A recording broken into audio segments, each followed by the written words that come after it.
thank you for your deliverance that shall take place on tonight, God, how you should set people free from death. We give you all glory, honor, and praise, God.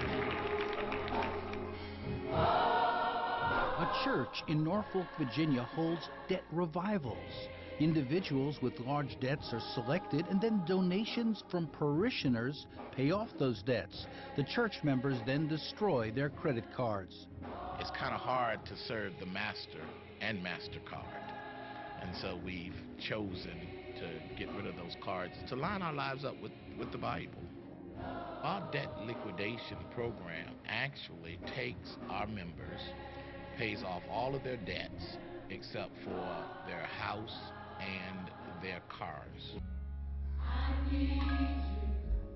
What you're saying is, in a way, very unfashionable in a society that preaches the gospel of shopping, okay? The gospel of buying things. Exactly. We are desperately hurting because we have established a level of success that says the more credit cards you have, the more you're worth. When really, in essence, that's not true. Our society has been really set up to keep us struggling and not give us relief. I believe that there's going to be economic fallout. And I'm telling my church, be prepared.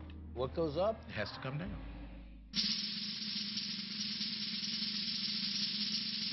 To Chase and to Wachovia, Wells Fargo, Sally Mae, to MasterCard and Citibank, and also B.of.A. American Express and Visa, Morgan Stanley too. In debt we trust, so pay we must. We owe it all to you.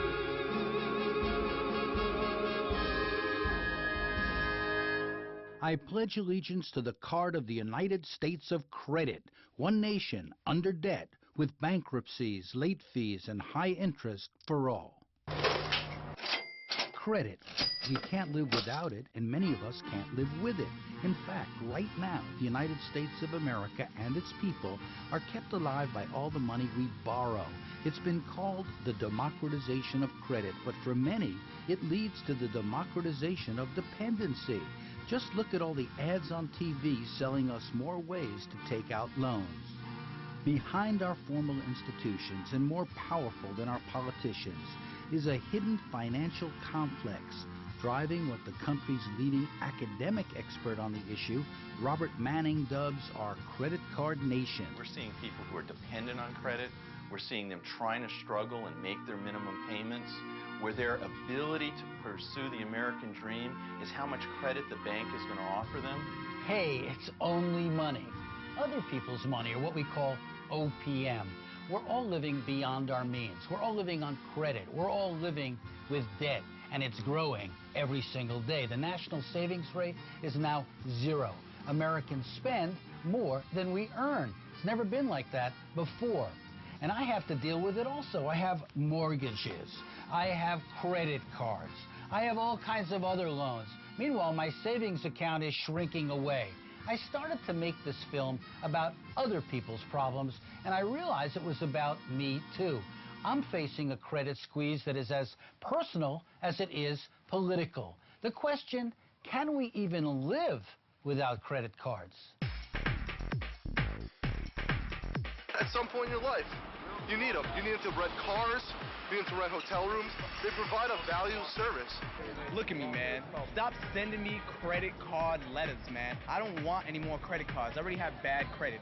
To investigate this clandestine world masked by terms like proprietary information, we will tour this nation within a nation to meet some of the experts, advocates, and activists who can demystify a web of unchecked power that often determines where we live, how we live, and if we live at all. It's about people being taken advantage of. It's about losing the American dream. I couldn't bring myself to file bankruptcy because I wanted to pay everybody. I didn't want to just like say, oh, well, you're out of your money, you're beat. We visited the Capitol in Washington, D.C. and found the Congresswoman outraged by the power of industry lobbyists. What you have here is an atrocity, a calamity, a collapse of the, I guess, the sympathy that American government should have for its people, because we've simply allowed the credit card giants to walk in, walk over us. While the Atlanta-based former governor of Georgia says the whole country is being ripped off without knowing it. Credit card debt has taken the greatest asset, to a large extent, that middle-class America had, working America, and that was the equity in their home. And so we have this really threat to the way we are as a people, and nobody seems to be concerned about it. From coast to coast and shore to shining shore, in every mall and on every street, Americans are hurting without always being aware of why. This is not just a story about credit card mania, but what lurks behind it.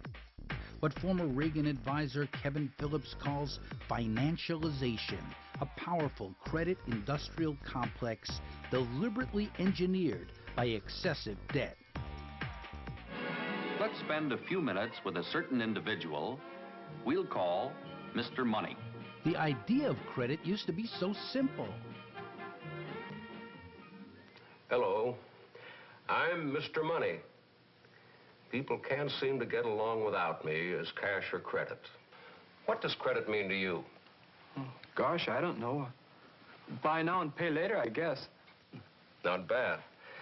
But there's a lot more to it than that.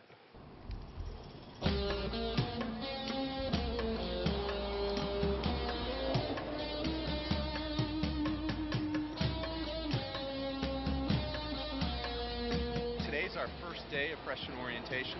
Over 2,000 freshmen from all over the country, in fact all over the world, are here. Some have a little bit more familiarity of managing their own personal finances than others. And I start off here with an antique savings bank. We used to train children to enjoy savings. Today we're training them to enjoy how to spend. We're in the fight to save people's lives. People are getting into debt. I mean, every day that's just way beyond what they can handle. And when you meet someone that's 18, 19 years old and they're telling you how they're, $15,000, $20,000 in credit card debt, no one ever sat them down and explained, what it was like to try to get a job if your credit score was really messed up. I get the feeling a lot of times working with Dr. Manning that we're David and the credit card companies are Goliath. They have the mass media campaigns behind them, the lobbyists in Washington, D.C., and all we have is the truth. Manning's lecture the next day packs them in, a sign of widespread alarm about so many kids leaving college with an average of $20,000 of debt. Of this issue? Well, many of you probably have forgotten that the American Revolution was largely driven by the great American planners that were heavily in debt to European banks, and they had very onerous terms. And they recognized that they could not financially prosper under such outrageous financial demands. So part of the American Revolution was to break enslavement from financial debt. We just constantly are getting bombarded from the credit card companies, and it's like, don't send it, I don't want it. My daughter got one the other day, $5,000, and she's never had anything. So would you counsel for or against getting a credit card? I think every student should get a credit card. But if their parents will not co-sign and they don't have an independent source of income, it should be capped at $500. And only if the student isn't delinquent in payments, then it would be raised $500 a year till graduation to a limit of $2,500. One former student, Andrea Rodriguez, wishes she had listened. I remember the first time when I went to a mall with a friend of mine, and there was a whole bunch of people outside just advertising credit cards for college students. So I applied for one, and of course I didn't put the right income because I wanted a credit card. And a couple of weeks later, I received a credit card for a limit of $10,000. So I went out and I spent and I spent and I spent. At that time, I was not making any kind of money. Soon she was in way over her head. I got a lot of bills over $5,000 for one credit card. I owed $7,000, which was not the $10,000 credit card. That was another credit card. So I was like, I can't pay this. I was just going crazy. So I decided, my cousin actually is in with finance, and I decided to just go bankrupt at 21. Gee, Mr. Money, do girls have to learn all this about credit, too?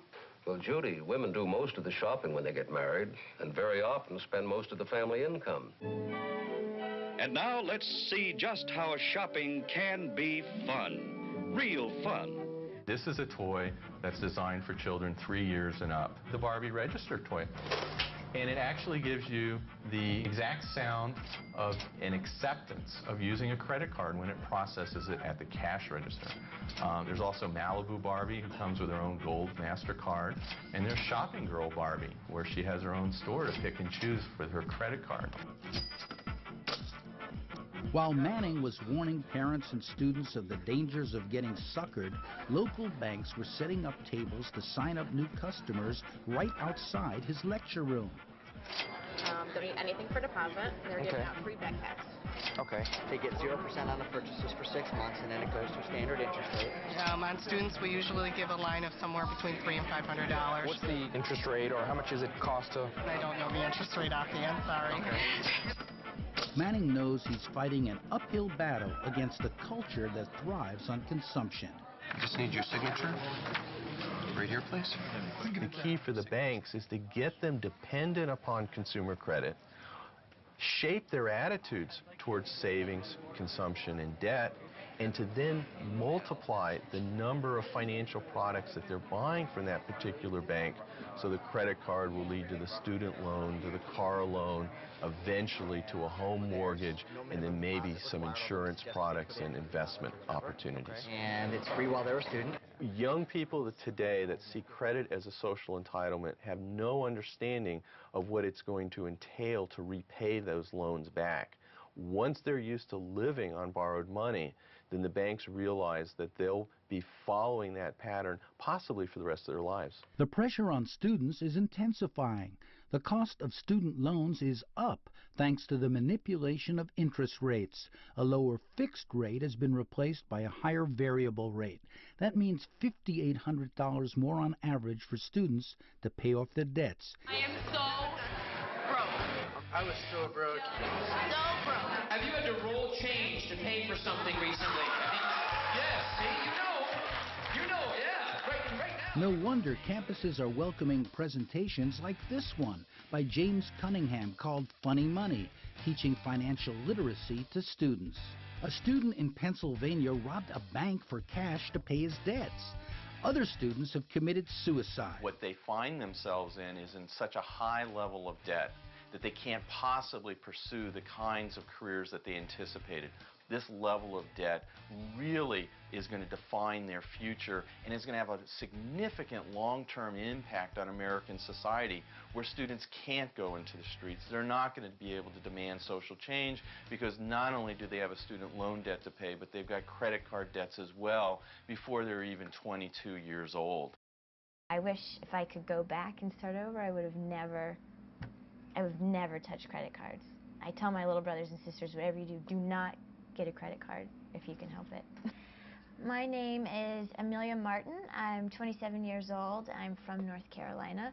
I guess about 10 years ago, I realized that I had accumulated a nice chunk, about $12,000 worth of credit card debt that I wanted to get rid of. I was 20 years old and I had a ton of debt already. And then I found these 0% cards, which made a lot of sense, right? That was like a way to beat the system, use the credit cards and not pay interest. Seemed like a really great idea. These are all my 0% cards that I'm not using. This one, those are both Chase. This one, you know, I have debt spread across all of these cards and I'm managing all of these cards. This one I just canceled, which was very exciting, but only because I made a payment late and they charged me a lot of money. You have to do a lot of research. They usually only last about a year. You have to pay everything exactly on time. You have to keep up with it. It's a lot of work. I have my day planner where I have, you know, things that I'm doing in my life, as well as when credit card payments are due and when credit card 0% cards lose their 0%. I don't know. It's a lot of work. I think in about 8 years I've managed to pay off $6,000, which is half of my debt, which means I guess what I have another 8 years. So it's going to take me 16 years to pay off $12,000. So I'm looking forward to the day when I don't have any debt. That'll be a good day. Student debt is now a global problem. Will Hutton writes in London's Observer, the young have always lived for the moment, but now they face a grimmer future than their parents. Some young women are selling their eggs to pay off their credit card debts. Who is a deadbeat in American society? Is it somebody who is least likely to pay their debts? Or is it somebody who's more likely to pay their debts? In credit card speak, I'm considered a deadbeat because I like to pay my whole bill in full every month. They want me to be what they call a revolver. Only pay the minimum, and then they can sock me with interest of up to 30%. Wow. Like many customers, sometimes I'm late by a day or two, and boom, that makes me eligible for late charges and penalties. I don't understand, Mr. Money. How can you earn credit? To earn credit, first you have to develop your character. You have to be trustworthy. Today, trust has very little to do with it. What happened to good word or trust? Well, you don't have that anymore. You got credit cards. Now if you have bad credit, you can't get a house. And if you don't have a house, you're homeless. And then they blame it on you because you're lazy. That doesn't make any sense. Individual cardholders are up against a giant industry with a well-designed system for maximizing profits, often at the expense of consumers.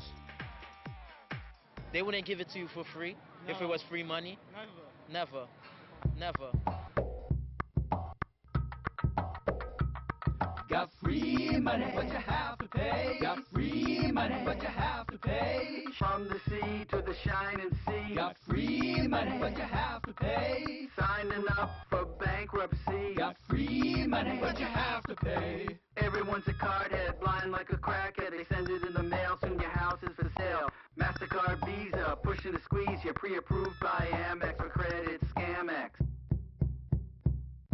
More and more sectors of the American economy recognize that their financial success is based on the success of the credit card industry.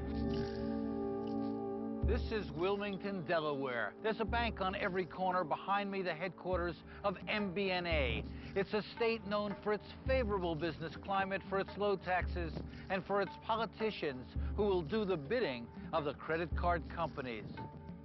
MBNA is now owned by the Bank of America. Fewer and fewer banks, some say 10 in all, dominate 92% of the industry, supplying, get this, 1.5 billion cards worldwide held by 158 million card holders. That averages to 10 cards per person. The banks persuaded Congress to deregulate, leading to consolidation and higher prices. Pro-business court decisions allowed them to base operations in low-tax states like South Dakota and Delaware and end consumer protections against usury. You and I may not fully understand how the credit industry, the card companies, and big banks operate, but they understand us, their customers. Everything here is very clearly thought out and premeditated, whether it's having conferences and think tank sessions about how to encourage people to accept more debt, to work with merchants, for example, to persuade merchants with empirical information that if your average customer pays in cash, that if they use a credit card, they'll buy 20–25% more. 3 big companies maintain vast databases on every American. They have more data than the CIA, says computer expert Daniel Gross.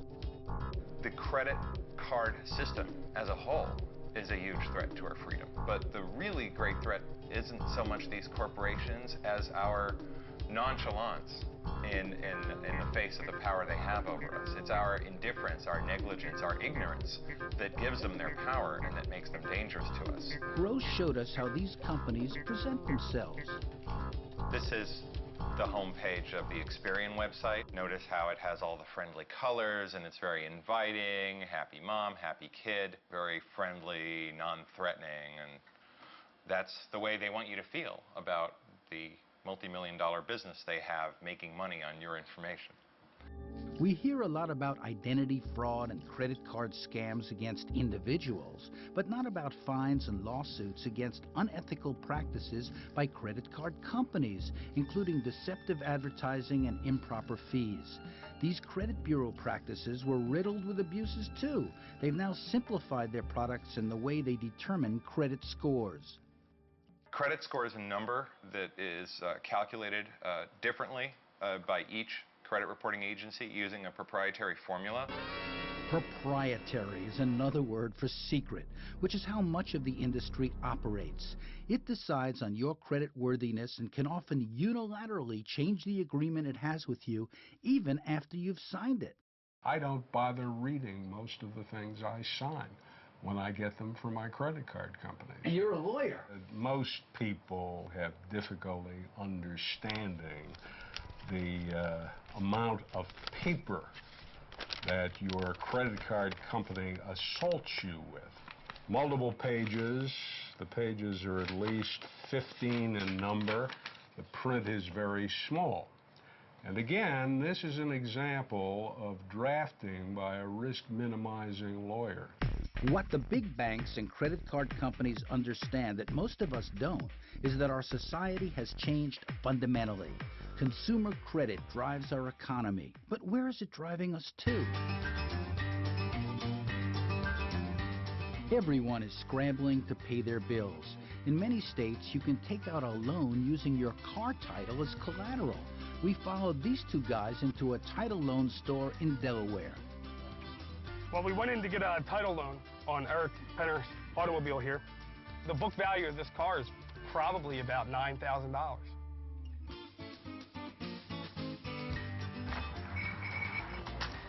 For your vehicle, the most we'll be able to do, if we can have proof of income, is $1,100. $1,100? Mm-hmm. And then what has to, and then what's? We have an interest 25%. 25%? It charges a 25% interest for a 30-day loan. So our interest for 30 days came to $296.86, plus charges a $65 processing fee. And they already automatically assumed that we wouldn't be able to pay it back in 30 days, so that only leads you to believe that it's a regular occurring situation.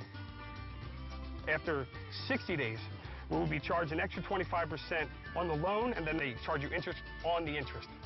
$750 of interest. That's a ridiculous amount of money.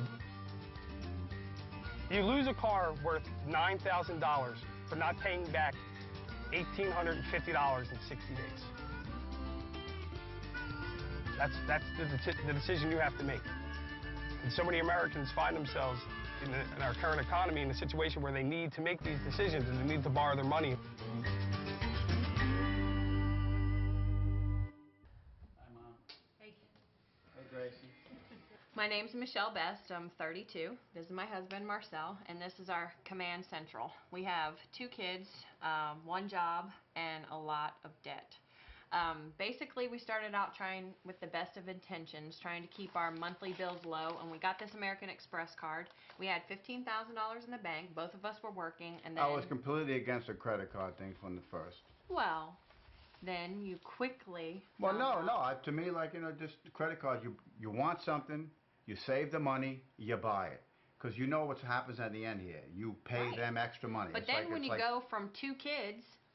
and no job, and 1 job from 2 jobs and no kids, then you can't afford groceries. You can't afford things like shoes and clothes and things that you need. So I'm at home all the time. He's working, and I become in charge of the things we need. I come from an upper middle class family. I'm used to a certain level of income, and when the money dropped out, then that's where we went, to credit cards. And we started out with this American Express card because he wanted to pay it off. And we lived for about a year completely in the black. Always paid it off. Paying it off. Struggling sometimes. In the last 4 years, this has jumped to $16,615, which is $615 over its credit limit, which means that every month we pay $234.41 in finance charges. Just on this one. We have 2 more. We pay for things like our computer on 18 months, same as cash. We use Christmas tips, whatever, to cover these. We make sure that we don't miss any payments, because almost every single offer, if you miss one payment, then you get Boom. all of the interest lopped on. Just waiting for you, just like a floodgates, ready to just attack you right away, you know? Just You make missed one. Make one mistake, you know?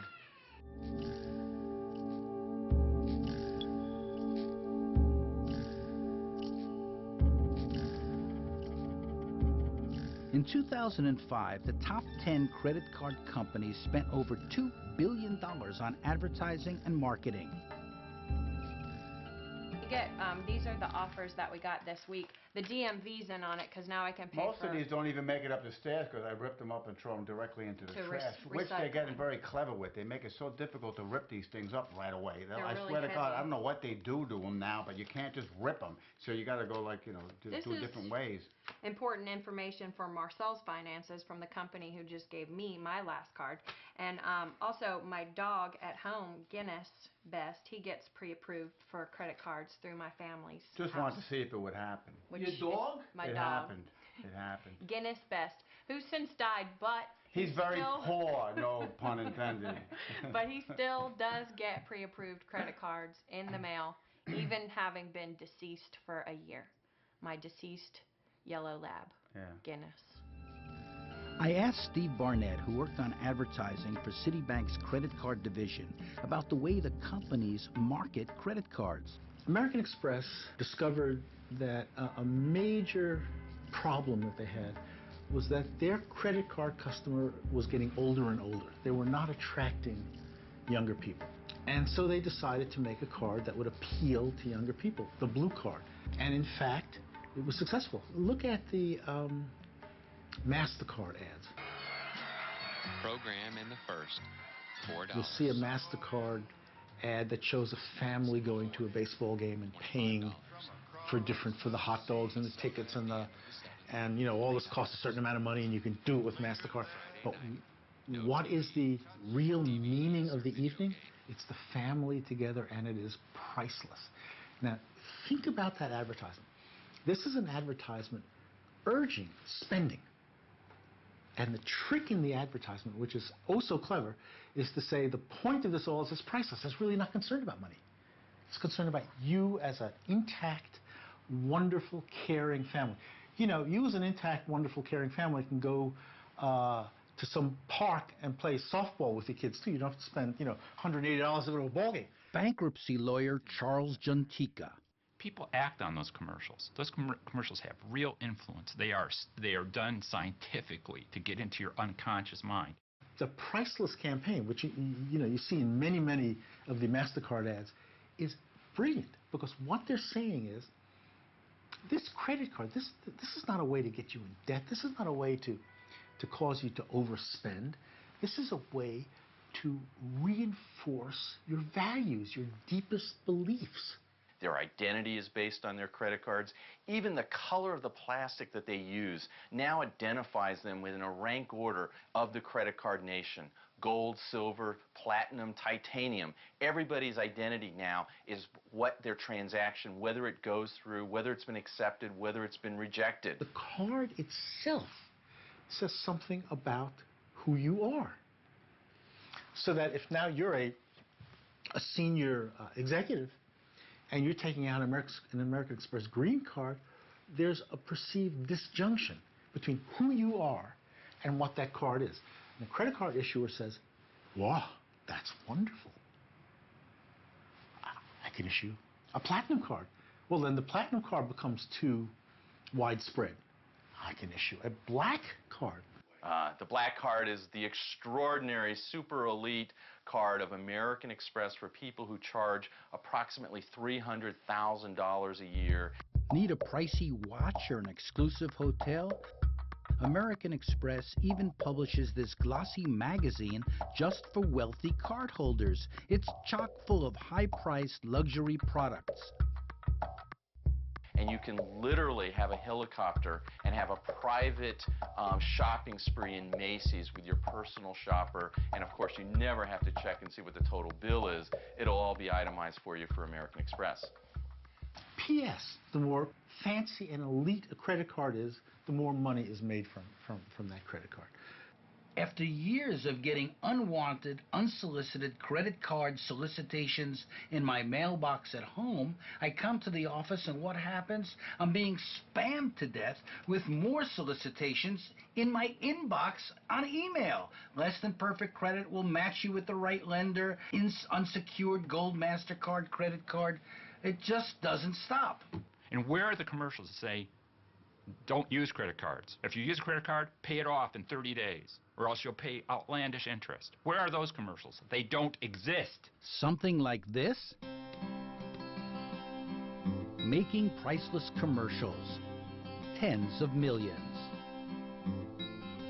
Making a film about credit card abuses. Tens of thousands. Getting hooked on credit cards. Overpriced. Creating awareness of the problem. Priceless. There are some things money can't buy. For everything else, there's 29% interest. The companies say that if people are misled, it's because they aren't paying attention. They distinguish between bad credit and good credit and call for consumer responsibility. Your choice, your chase. Today, there are more choices and more complexity about these loan products than ever before. Doug Lebda founded LendingTree.com, a big internet-based lender. And not only complexity in terms of the products, but also in terms of how to use them wisely. And all of this comes at a time when we as Americans are expected to take more financial and personal responsibility for our financial futures than did generations in the past.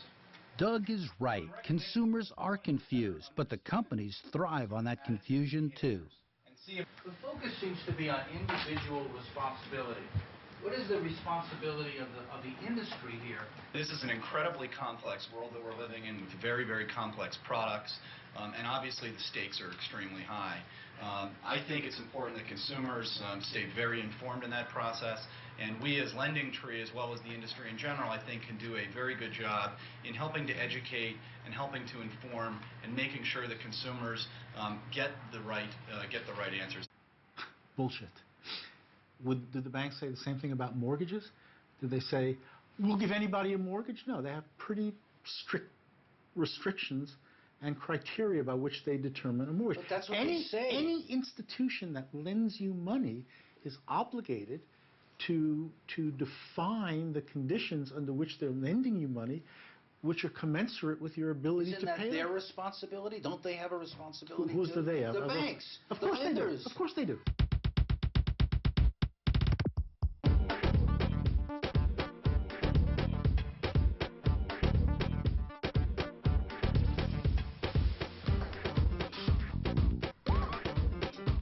We're doomed to shop till we drop.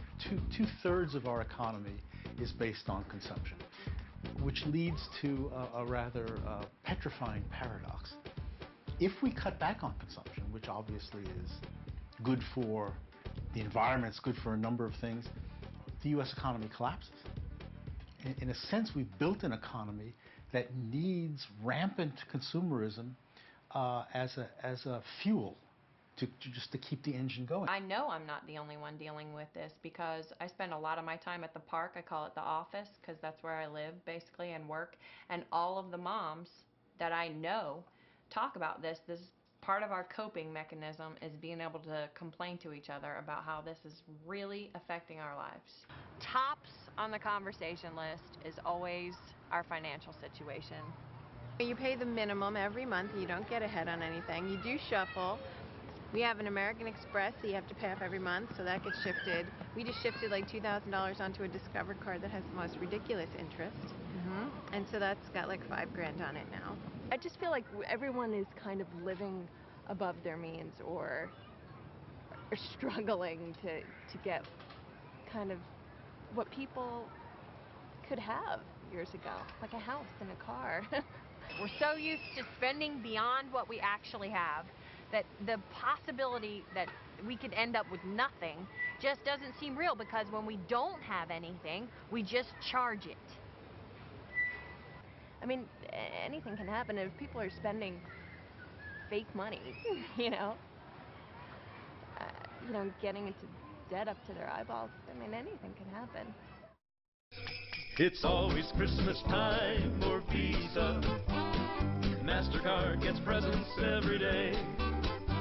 They're happy as can be when we discover 'neath our tree the finance charge that never goes away. As of Christmas 2005, the national debt stood at $8,179,165,267,626.42. Break that down, and each American share comes to $27,439.48, and that's per person. I'm going to be screwed. I don't like that at all. This debt increases on average $2.83 billion per day. The payments that we're making are the gift that keeps on taking and leaves us buried deeper every year.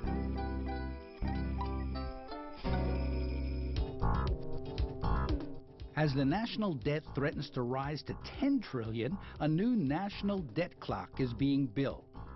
I know nothing about it. I know absolutely nothing except for it's just making my family even more poor. These figures boggle the mind and for most of us remain an abstraction. Few understand who is really responsible for this debt or what can be done about it.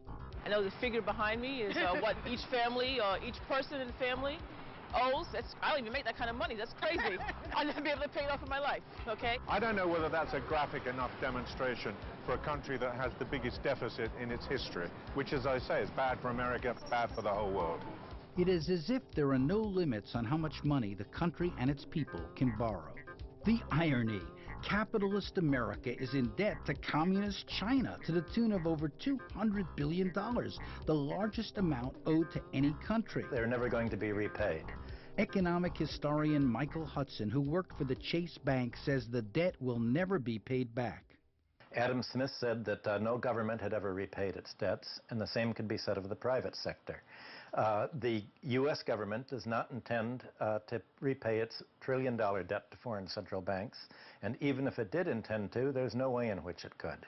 Most of the corporations now are avoiding paying their pension fund debts and their health care debts. The government and big companies may not have to pay, but people like you and me do and will. And our own collective consumer debt is staggering, doubling in the last 10 years. According to the Federal Reserve, it is now over $2 trillion. This figure, representing credit card and car loan debt, excluding mortgages, translates into approximately $18,700 per U.S. household. Add in mortgages, and we're talking another $7 trillion.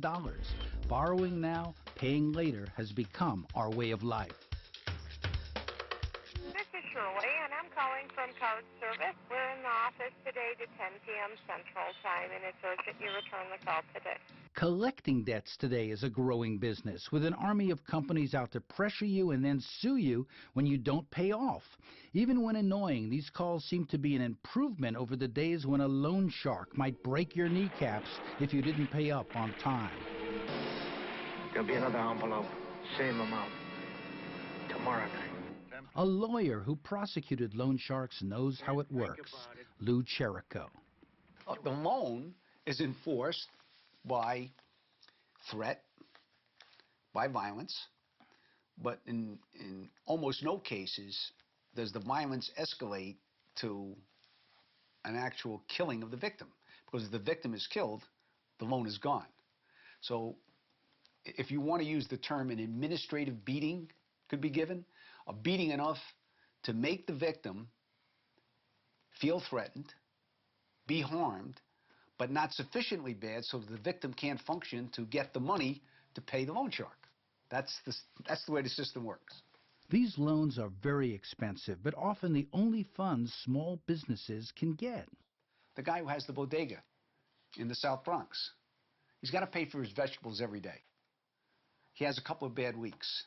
Still, if he doesn't pay the vegetables, they don't deliver. He has nothing to sell. So he goes down the street to his local bar where his local loan shark hangs out, and he says, listen, I need $3,000 for a week. The guy says, I'm going to charge you $500. If you don't pay it back next week, it's $300 for every week after that. What choice does he have? Today, like the mafia, most of the credit business has gone legit, thanks to laws influenced, if not shaped, by the power and money of big banks. It feels like a conspiracy. The debt system seems to be creating a nation of scammers. Scammers on the part of banks and financial institutions, and scammers on the part of people who are trying to figure out ways to beat the system. True? Yes, I agree. I agree they're both co-conspirators. Tell me about this. In doing this and making this money, they are in effect perpetuating this conspiracy because they're giving it to people that they know cannot pay the money back and cannot afford the usury.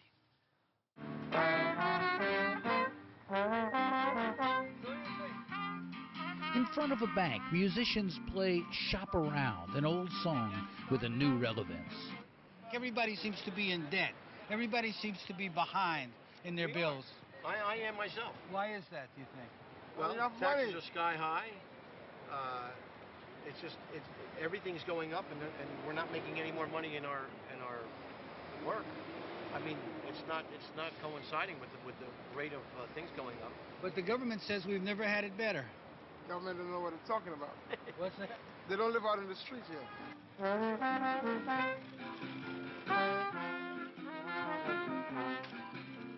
To interview households who had incomes. Tamara Drought of the Demos think tank says that while financial education can help some people, it's not the answer, because credit card debt, which has tripled since the 1990s, is a symptom of other changes in the economy that it's rarely connected to. One, we're not going to educate our way out of this problem.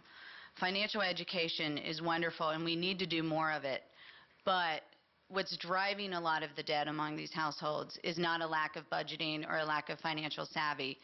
It's an economy that is increasingly stacked against them. Debt is a symptom of much larger economic and structural issues facing households. One, we've seen a decline in incomes or a stagnation of incomes, particularly in the lower income household range and also for middle income households. At the same time, costs have really skyrocketed. Healthcare, housing costs, the cost of sending a kid to college. And finally, we've got to look at public policy and what has happened. And what we see is a real retrenchment in terms of providing a safety net for households. How did it happen? How did we go from being a nation that made things to a nation that buys things? How and why has the economy become reorganized around the means of consumption instead of the means of production? When did the mall replace the factory as America's economic engine? People have difficulty realizing that the new economic conflict in our society is between creditors and debtors. There's still a tendency of many left-wingers to think in terms of the class war, and the war is between employers and employees. But the real economic war, where all the money is being made, is between creditors and debtors, because that's a free lunch. Credit and debt are transforming our industrial economy into one based on financial services and service providers. As the gap between the haves and the have-nots deepens, having property is often considered the only way to build wealth. The real estate economy is the centerpiece of the American economy. If anybody wonders why the American economy has survived the last half dozen years, it is because the centerpiece real estate economy has done so well. And isn't credit really central to that, and debt? Indeed. You do not purchase a high-priced home to live in, typically, without borrowing to buy.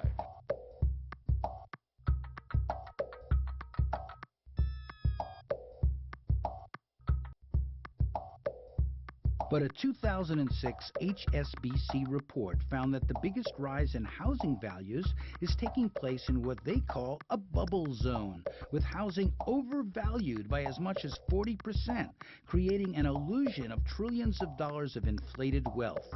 Yet for many Americans, reality is now spelled realty. Mr. Money, my father's been making payments on our home for years. That's called mortgage credit. And sometimes the payments may run for as long as 25 years. Years ago, when suburban families paid off their loans, they had mortgage-burning parties. Remember Archie Bunkers? Well,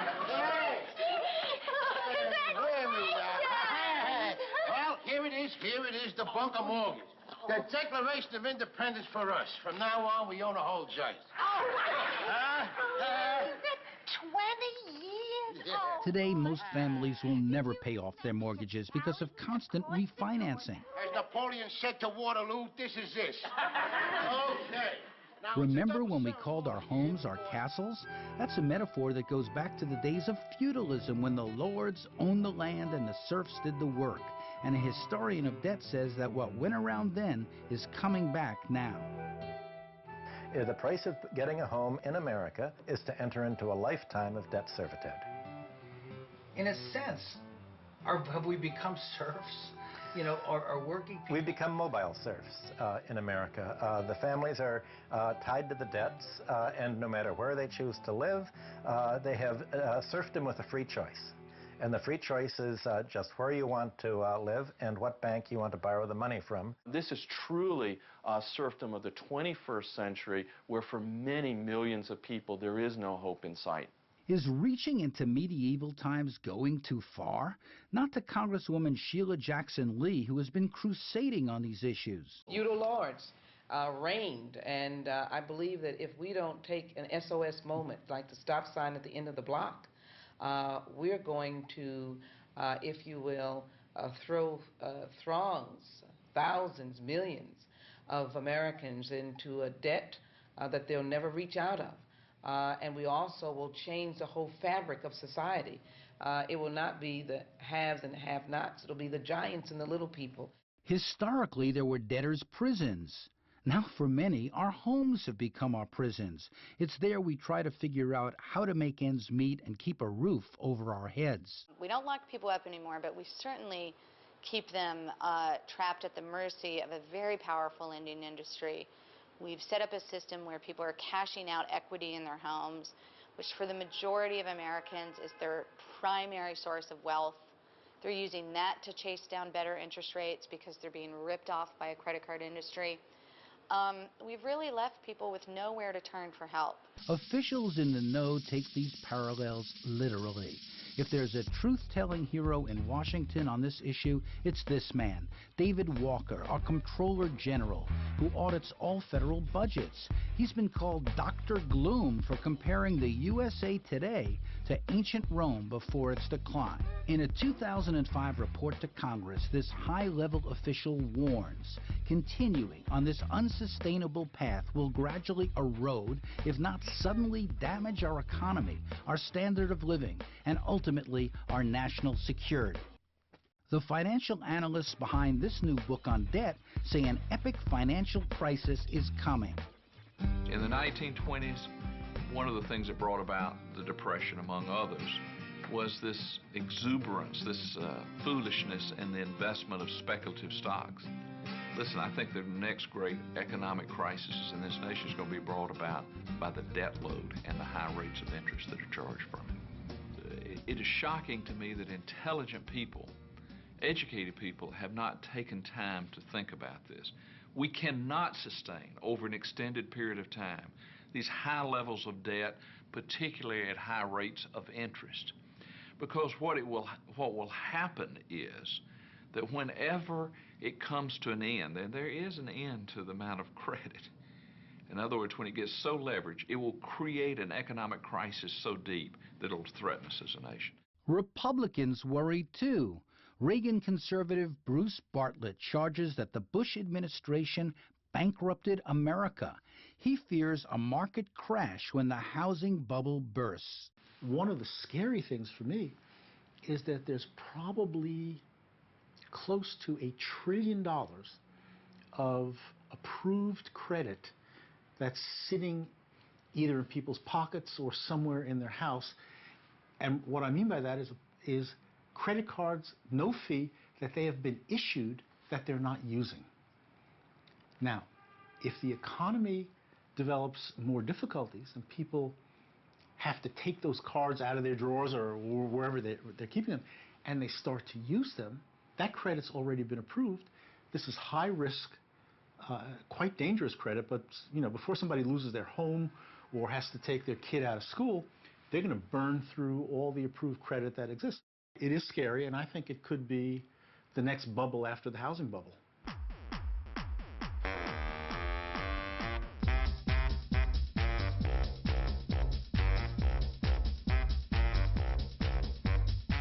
We know that your life is hard, so please put down your guard. We'll send you a gift to give you a lift, a shiny new credit card. Don't fret if your funds are low, you can use it wherever you go. Whenever you do, your debts will accrue and give us a happy glow. It's so fantastic, fantastic. When you pay with plastic. You may not know you know someone. I mean, your coworker may look all sad and you think it's her boyfriend. It's really the fact that she owes $15,000 in credit card debt, another $20,000 in educational debt, and is getting calls all day and all night and can't sleep. But she does not share that with you. More than 2 million Americans went bankrupt in 2005. Among them, Joe Sucher, a fellow film producer. Bankruptcy was kind of like a foreign country I didn't want to visit, sort of a judicial Baghdad. Frankly, I didn't even know what the term meant until one day I happened to turn on C-SPAN. The word bankrupt as we know it today comes from the 16th century Italian bancarotta, which literally means broken bench, referred to in a legend that said when a money trader became insolvent, the bench or table on which he used in the market was literally broken. The Latin root of the word includes corrupt in the meaning. I'm not particularly religious, but Jesus was a very peaceful man, right? He was, not a violent guy. The one time he was a little violent is he went into the temple, and Citibank, Chase Bank, MBNA were there changing money, and he took their tables and he threw them on the ground. Okay, we want to get biblical about this. Well, let's get biblical about this. They're making 54% net profit. That is evil. And they're making it off the poorest members of our society. That is evil. After a 15-year marriage, 2 kids, I found myself in divorce hell. Legal briefs filed faster than speeding bullets. In the end, I had little in the way of savings and less in the way of income, but I did have credit cards. I used them to keep up with my bills, and the offers just kept coming. Low APR, put more muscle into your account, balance transfers. I needed to pay the mortgage, child support, home equity. I was over my head and I began missing payments. Soon the offers turned to threats. We're attempting to reach you because we need to speak to you. I received an email from my people saying that we need to get in contact with you, and hopefully you get this message, you can return my call. There is a stigma to filing bankruptcy, and really the credit card industry counts on that stigma, because most of our clients, they wait 3 to 6 years before they file. They only come when they can't take it anymore. They come in shaking. They haven't slept for months. In this weird financial netherworld, I was discovering all sorts of seamy and slimy little profit niches. The attorneys, the debt collectors, the lingo and language all coded under ambiguous phrases like skip tracing, scrubbing. One company even advertised the profit potential offered by bankrupt individuals even if they were dead. So from research I had done, I knew that there were credit card giants like MBNA putting a lot of money into efforts to write legislation to revise the old bankruptcy bill. And I knew that there were Congress people like Chuck Grassley and Orrin Hatch, frankly, who were using a lot of scare tactics in order to get this bill passed. Where the average person in America is paying $550 per person additional for goods and services because somebody else didn't pay their bills. I tried avoiding the calls, but occasionally I get caught, and then I try to reason with them. Some were sympathetic. They even sounded like human beings. I hope you better things happen for you. Well, as you know, a lot of people in this country right now are in the same position. Oh, so many. You don't even know, sir. No, the rich get richer, and the middle class stay poor. Now, the principal substantive argument we have heard here is that this bill goes too far and too fast. This really is just the same old song that we've heard now for 8 solid years as we've tried to put this bill together, and it has always had huge bipartisan support. That's bipartisan support, Democrat and Republican support.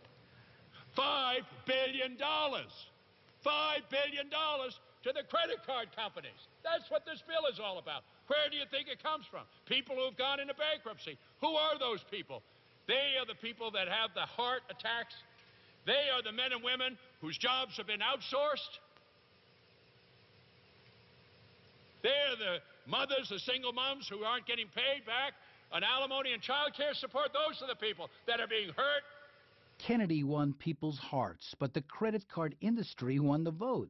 Bankruptcy reform passed, and President Bush quickly signed it into law. In 6 months, it would take effect.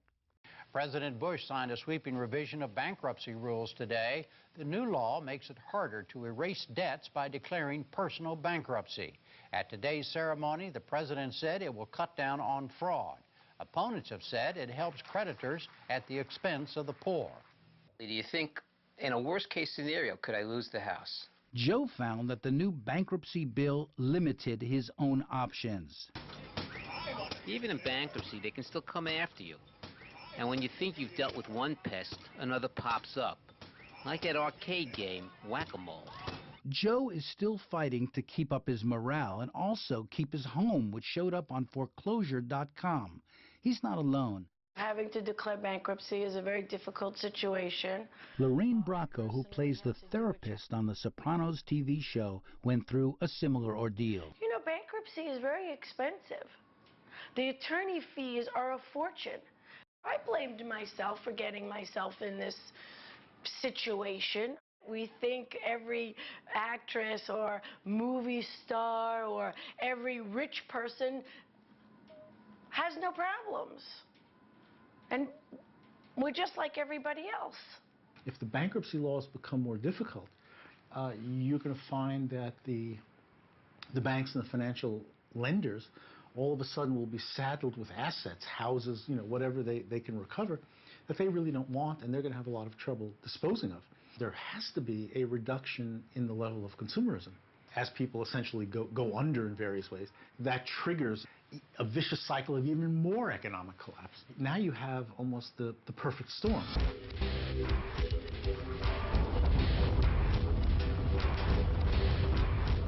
The victims of Hurricane Katrina found their finances devastated, along with their homes and communities.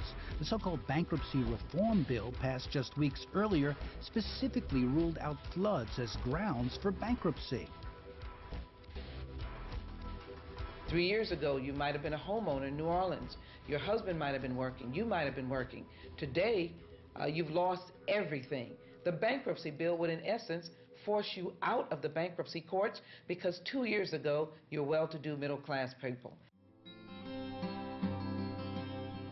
When the levees, they are leaking and the storm has hit you hard, help is on the way, my friend, they send you a credit card. You can live in a posh hotel room with Granny and Cousin Bud till you reach your credit limit, then you're back in the rain and mud. Give me a little more plastic. Many people get behind on their credit cards when family emergencies like health crises, job loss, and divorces occur. Sometimes you can't anticipate what is the unimaginable. David Aguilar's business came crashing down with the World Trade Center. He had financed it on credit cards. As business slowed, he could no longer pay back. He was forced into bankruptcy. The situation forced me to close the business. One day I realized I couldn't do anything. I sent everybody home. I closed the business. I couldn't make any profit anymore. I tried to be responsible, even if to pay my rent, to take care for my kids, for my house, but I couldn't anymore because I feel a lot of pressure for my debts. My debts don't let me to sleep, don't let me, to breathe or to live in peace. My next question, Mr. Speaker, is whether or not this old, stale bill respond to the medical causes of bankruptcy that shows that because there's death in the family, illness or injury, people go who try to repay their bills and they fall into bankruptcy. We are at a point of going over the flat earth, falling off the edge. And if we don't gather our thoughts together to refocus this credit card system or the credit system of America, you will have a nation of debtors. What I don't understand is why Congress has allowed this. We're keeping up Congress's keys. They're like our employees. We're stacking the decks by writing the checks so we can do as we please. The bill on bankruptcy benefits our industry. It keeps you on track for paying us back as your top priority. It's so fantastic, fantastic. When you pay with plastic.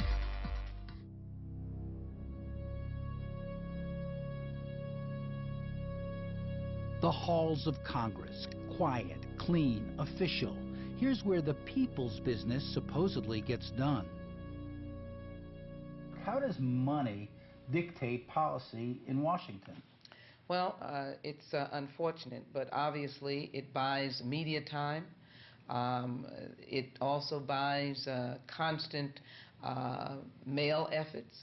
And also, obviously, you support candidates who will ultimately come to the United States Congress who may vote your way.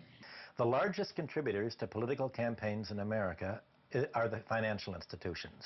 The second largest contributors are large real estate developers. That means that if you're running for office, you have to get elected by promising to support policies that are supported by the real estate sector and by the financial sector that lends to the real estate sector. So the politicians are pretty much bought. And the credit card industry is the leading profit engine of the banking industry, generating pre-tax earnings of over $30 billion annually. Some members of Congress do worry about the debt problem. They know we are living on borrowed money and borrowed time. This is a multi-billion-dollar industry. They are making more dollars on the excessive fees than they would at any time on the alleged goods that you are supposed to be buying. This is, of course, a calamity waiting for the Congress to wake up and provide some relief. Some have stood up to the card companies in fiery hearings. Since this bill was written, Mr. Speaker, Enron, WorldCom, Adelphia, United Airlines, LTV Steel, Kmart, Polaroid, Global Crossing have filed bankruptcy, and they did not have to use a means test. Does the Time has expired. bill deal with Gentlelady the will loan suspend. sharks? This is a travesty and should be defeated. Well, you know, when you spend upwards of $4 million, and I think that was a low number by the credit card companies, to get their bill, if you will, this was one of the more well-funded legislative initiatives that has probably come through the United States Congress. It's much worse than even Congresswoman Jackson Lee realizes. This new book reports that the bank spent $36 million lobbying on the bankruptcy bill. Credit card companies added another $13 million. Accounting firms put in another $6 million. And business associations added almost $100 million. That's $154 million in all just to get one bill passed. Ohio's Bob Ney is among the leading Congress members backing industry-supported bills to undercut or preempt the power of states to regulate high-interest loans. His days in office may be limited because of his links to the scandal involving super lobbyist Jack Abramoff. Most of the protections of debtors are now to be found in the library. You can go and you can find the old legislation and the old laws, but part of the idea of free markets means that you've taken away the protection of people. Travis Plunkett is a veteran lobbyist for consumers, trying to counterbalance well-funded industry influence peddling. This is the Hart Senate office building. A lot of the discussion, a lot of the wheeling and dealing isn't done on the floor of the Senate or the floor of the House. It's done in these office buildings or in restaurants nearby. And the major decisions regarding whether legislation is green-lighted or red-lighted they all, that's all done behind the scenes. Yeah, lobbying is to a large extent personal relationships. Former Georgia Governor Roy Barnes encountered bipartisan lobbying to scuttle a predatory loan reform bill he signed. He said the credit card industry used personal pressure. They hire very good lobbyists who have long-standing relationships. One of the lobbyists that was hired in some of the predatory lending was one of my best friends, and they knew that. Most of the lobbyists work from Washington's K Street in the law firms and government affairs offices of big companies. Some serve the 10 banks that control the credit card industry and do its bidding on Capitol Hill. The congressional committees that regulate the industry are usually dominated by members from the states where the credit card companies and other banks operate. It's not a partisan issue. Both sides, Democrats and Republicans, have fallen into this protection of an industry that I don't really believe needs protection. That's bipartisan support, Democrat and Republican support. The people who listened to the credit card companies, ignored consumer organizations and women's groups and civil rights groups and unions, and passed a very harsh bankruptcy law, came from both parties, both Republican and Democrat. So it is not a partisan issue. Well, what we've seen with this kind of financialization of the American economy, where the democratic system and so many democratic institutions have been co-opted and literally bought by the financial service industry, is that we're seeing a big backlash from the American people. Up against the industry's economic clout and political access, you have a handful of consumer advocates, like the Center for Responsible Lending's Josh Nasser. For every time that I'm able to meet with a member of Congress, most times that member of Congress has met with tons of industry people already. Most people think most policies are decided inside the Congress, Right. Like you see on C-SPAN. But what really goes on up here in terms of, these issues we're discussing? Well, the truth is that a lot of decisions that are made here by the members of Congress, and a lot of the conversations that the lobbyists have with the members of Congress, are made in clubs like here, which is the actual Republican Club, Capitol Hill Club over here. And there are tons of fundraisers every night. And this is where the lobbyists really get one-on-one time with the members of Congress. And a lot of decisions are made. A lot of deals are cut in these buildings right here, not in the Capitol. When the lobbyists come in, what do they bring with them? Well, they have to make a contribution to attend. A lot of times it's, $500 to $1,000 per individual, per event. Citizen activists like members of ACORN representing poor people also try to get their voices heard. You know, when I was 16 or 55, I earned $5 an hour in a factory. But we can't afford to live like this. Right. Well, it's better than nothing, I would agree. You know what? You should have never, but it is nothing. It is nothing. It is nothing. No, the civil conversation is done. Who are you up against? You are up against powerful forces, a big industry, big budgets, big lobbyists. They go to meetings. Guy was telling me he goes to a meeting with guys giving out checks with thousands of dollars. When they have committee hearings, they'll have one panel for the banking industry and the brokers and so forth. Then they'll have another panel for the consumers. We'll fly someone in from Minnesota or something, a person who has been victimized by predatory lending, to tell their story. I mean, this is heart-wrenching, but by then the bankers are gone, the brokers are gone, and members of Congress, some of those are filtered out. It might be after lunch. They don't give a darn. Really, it's all about money. If you can't maintain a certain amount, no bank is gonna let you have a checking account. So when you gotta cash a check cause your kids need to eat, there's a check cashing place about a block up the street. When the money's tight, you don't have to wait. There's a 500% interest rate that you keep rolling over on that payday loan. And if you can't afford the freezer, you can rent to own. You gotta make those payments, bro, you can't miss one. You can buy it 3 times over by the time that you're done. If you do miss a payment, they will repossess. And when your ice cream melts, it's gonna make a mess. Cause they're predators, predators. They keep devouring more and more. They're predators, predators. They getting richer by preying on the poor. When you get a check and you don't have a bank to get the money immediately. You can't wait. It's not like you get paid on Fridays, you getting cash, and you go take care of your business. You're getting a check. What am I going to do with this? I don't go to the bank because I don't have an account there. They give me the runaround about this, that, and the other. Got to have $300 in a bank to start an account and all this. So I go to the check cashing spot. That's the scam. That's how they catch people. Check cashing stores and tax rebate joints are everywhere in poor neighborhoods.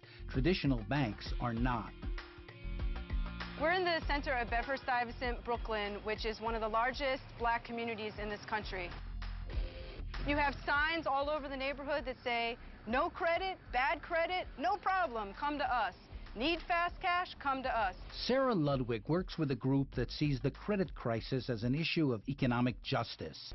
If you look at this map, for example, what you see for New York City is that this chain Rent-A-Center, which is a rent-to-own store, has located all of its stores in predominantly low-income communities of color. You want to buy a 19-inch TV? You can get one at a mall for $195.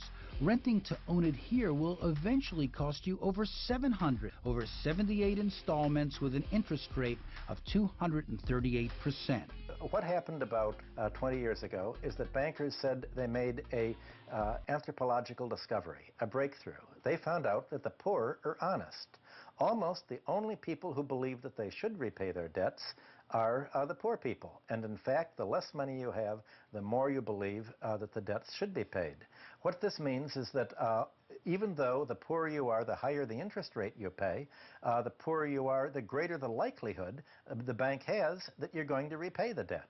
We're in front of one of the largest tax prep chains in the country, H&R Block, which offers instant money to people. Come in and get your taxes done, and we'll front you your refund and any earned income tax credits you're expected to get right away. You'll get it in 1 to 3 days from us. What's the interest? The interest rate is anywhere between 40 and 700% annual percentage rate, because these are very short-term loans that are being made by some of the largest banks in the world and siphon out $1.6 billion a year for tax prep and loans. H&R Block, Jackson Hewitt, Liberty Tax, and all these independent tax preparers are basically functioning as brokers for these very large banks. And what you really should see behind this storefront looming are some of the largest financial institutions in the world, particularly HSBC. Banks like HSBC don't like to answer tough questions. They refuse to talk to us on camera,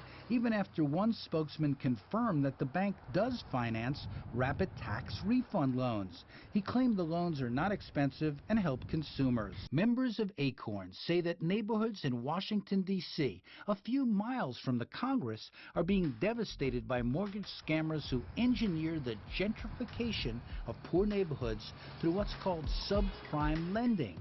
Poor people end up paying higher interest.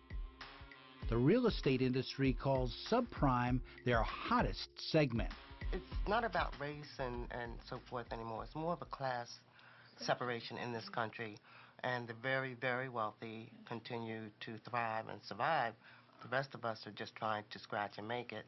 Josh Zinner and his small team of legal aid lawyers is barely coping. Here in New York City, we have a foreclosure prevention hotline, and we get calls from all over the city from low and moderate income homeowners who are at risk of foreclosure, particularly from predatory lending.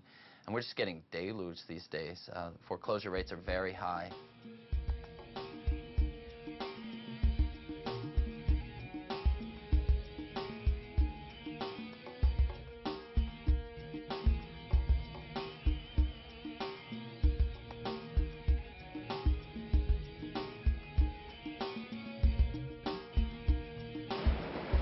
Welcome to Bushwick in Brooklyn, an area the New York Times calls the hot new neighborhood, in a real estate story that does not describe local suffering.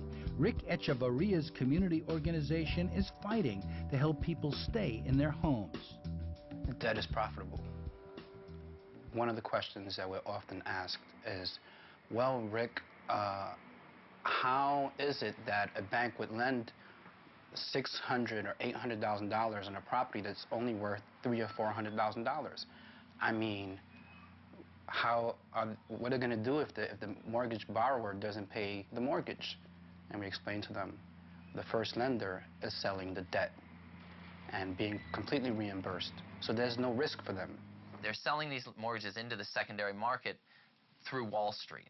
So what they're doing is they're having these mortgages, basically selling hundreds of millions of dollars worth of these mortgages into these securitization trusts. I will guarantee you that if you own a house or an apartment, that the bank that issued you your mortgage is not the bank that holds your mortgage today. The severity of the problem of home mortgage lending in a predatory way may be quantified in the following terms. You are talking in recent years of a problem that every year transfers hundreds of billions of dollars. Hundreds of billions? Hundreds of billions of dollars. You said billions. I said billions, not millions, from the pockets of the poor to people who are far better positioned than their so-called victims. That's what happened to the Fayez family. They trusted one of these scammers who demanded their house deed when they took out a loan. The family was soon dispossessed and out on the street. Their ordeal was so shocking that it made the newspapers. When the marshal came, my children was having lunch on a Wednesday, the coldest day in January, and said, "You have 10 minutes to leave." My children had suffered nightmares. My son Daniel would hide under the seat of the car when he will see a police officer. You know, they still remember what they were having for lunch, what they had in the microwave that was left there. They could not even pack their things. Here I am, a hard-working mother of 4 at the time, not wanting to go on welfare. I'm sure they will pay a rent for us and give us food, but that's not our ambition. Wanting to keep our house as an inheritance for our children, it's not something wrong. And we weren't well educated as to how swift and conniving these people are. That's what happened to Mary Pashkovitz. She teared up as she told me her story in front of the home she grew up in South Philadelphia. She lost it to a fraudulent home improvement scam. It was very hard. I lost my father in this house. It upsets me. It upsets me immensely. I haven't been back around here for a while. This is your place still in your heart. Yeah. Yeah, it is. My father died in his house, and he never wanted me to lose it. And I feel like I failed him, too.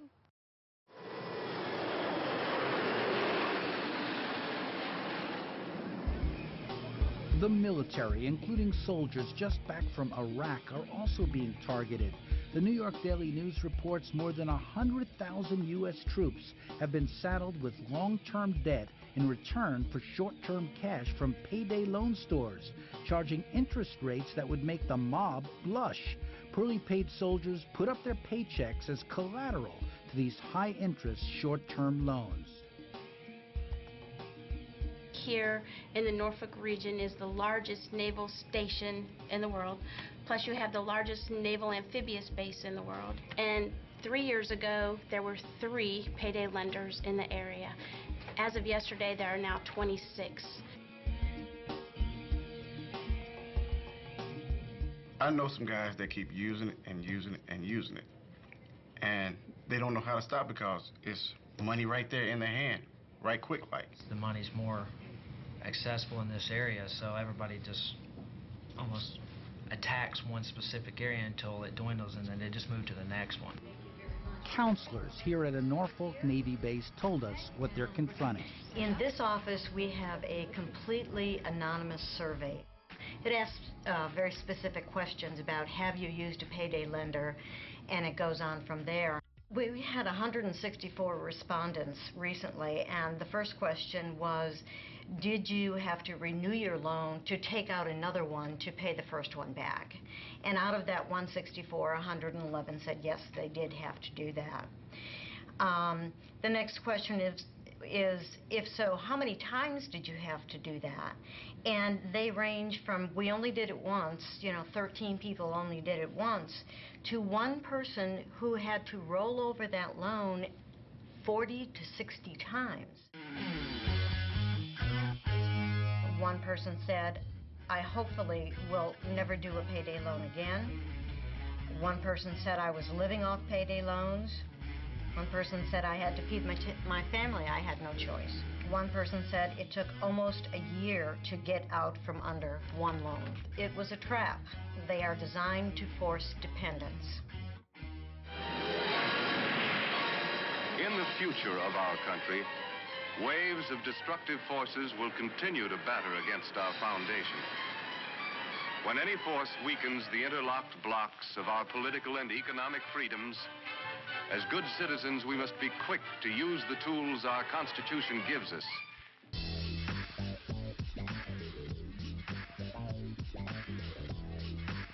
We have people come into our office look like this all the time. They're going, hey, dude, can you get me out? There's 90% of the marriages end on money problems. Conservatives like Nashville radio host Dave Ramsey encourage cutting up your credit card. These things are gone forever. We're going to have a vasectomy. We're going to discover freedom, baby. That's right. We're going to get rid of the titanium card, right? Oh, out of here, baby. Bank of America. Yeah, I got an American flag in my car. That'll do me just fine. Thank you very much. Here's a platinum card. Capital One. Let's make it into 2. What do you think? Right? This has been going on long enough. Evil triumphs when good men do nothing. We can stop this conspiracy by disregarding the advertising, disregarding the hype, and disregarding the easy way out to take money that when you borrow it, you know in your heart, you know you can't pay that money back. People make mistakes. We all make mistakes. We're only human. The second chance comes when the judge turns around and says, Miss Bracco, you have used this system in the right way. Congratulations. I hope for you a brighter future. In Atlanta and other communities, there are public access TV shows focused on educating consumers. We have in America a system of financial apartheid. Legal aid lawyer Bill Brennan uses his show to denounce ripoffs and urge communities to fight back. If they send you a piece of mail, throw it in the trash. If they knock on your door, call the police, because they'll steal from you. They do things with a pen and a paper, what we would not allow to be done out here on the street with a gun. In Brooklyn, an expanded credit union serves the community with free tax preparation as an alternative to predatory lenders. It's a great alternative. We're a not-for-profit organization. We're cooperatively organized. We make just enough to cover our expenses, provide the service, and we return the extra to our members. We're not here to make money off of our members. We're here to serve them. What we need is good, firm, but balanced regulation and legislation. We can't get it in Congress. It is very clear that the hope for the future is help at the state level with state legislatures and state attorney generals and nonprofit and community groups that are organizing and entering together with consumer organizations and demanding a fair and more equitable society where the cost of credit is based on what the true cost really is. All the problems that we're seeing are just ripe for a really large organizing effort, and that it really, cries out for people to band together, because this is affecting so many of us, and it just needs to be identified, I think, as an issue that many of us can rally around. It's an economic justice issue, it's a civil rights issue, and it's a question of just basic fundamental fairness. It's really frustrating to see people's lives being destroyed because these guys are seeking the buck. They're just they're chasing revenue, they're chasing profit. It's net income to them. But to us, it's people's lives that are at stake, and so that's the fight that we're in here. I think that this issue can be a catalyst of bringing folks together behind a single idea, and that is that these abuses have to be changed and they have to be stopped. If I were thinking about running for president, and there'll be somebody that come along, and I'm not. I've gone straight. If I were thinking about running for president, I would make this a national issue. And you know why? because everybody would understand exactly what you're talking about. My tour of our credit card nation was ending. How depressing to find so many people suffering and to realize that I'm part of the problem. I'm back with my calculator, my bills, trying to make ends meet. With billions at stake, with both political parties implicated, it's like a turnstile that you get into, but you never get out of. What can break through and create a sense of national outrage about credit scams and predatory practices? Can this problem become a national issue in a country that seems to believe in debt we trust?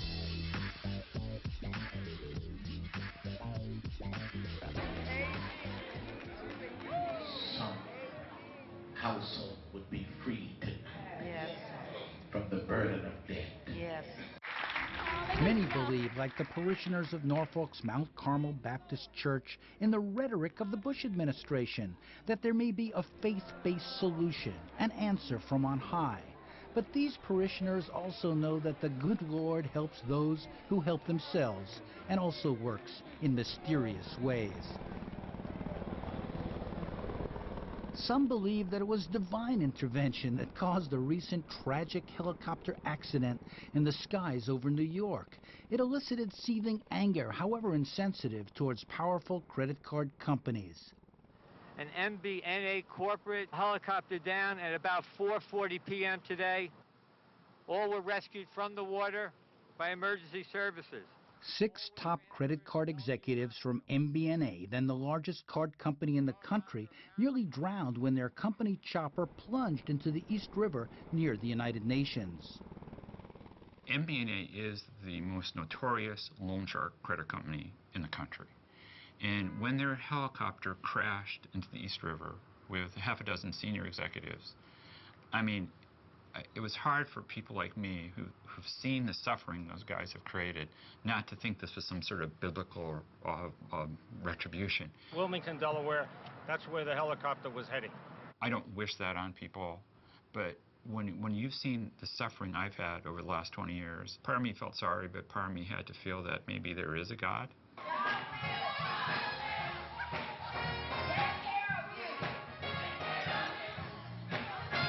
Back in the South, like in Norfolk, Virginia, where the civil rights movement is remembered, a new cry for liberation is being heard. I see this as a movement towards liberation. And that's all the civil rights was about, liberating people. What he's teaching us is being free from the enemy, which is debt. We have a president who says he believes in faith-based solutions. Yeah, I heard. Now, you have one, but Exactly. they're not listening in Washington, are they? No, they aren't. They aren't. And so it has to start on this local level, and people like you and other people who are concerned about our problem keep voicing it, then the people, I believe, will catch on. Sandy is out of debt.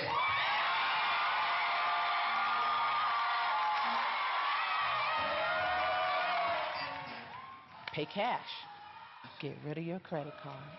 Cut them up. Did people think you were nuts? Sure they did. Your But look family? who's laughing now. I'm out of debt.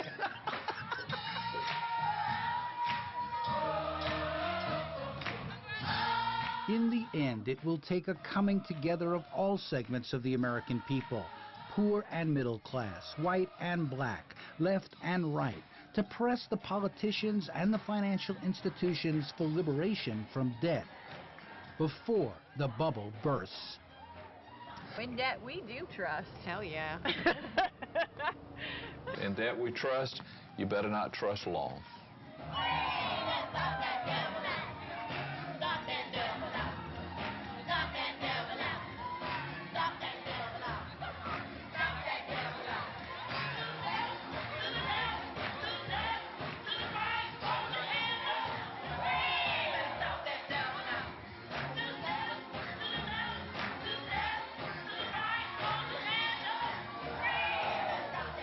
The U.S. government is in the red, big time. It's scary. The run-up in debt has economists, Wall Street analysts, academics, and Congress nearly at a state of nervous breakdown. In economic terms, we have never experienced the impact and danger of such a death load before. No markers, no reference points. It's terra incognita.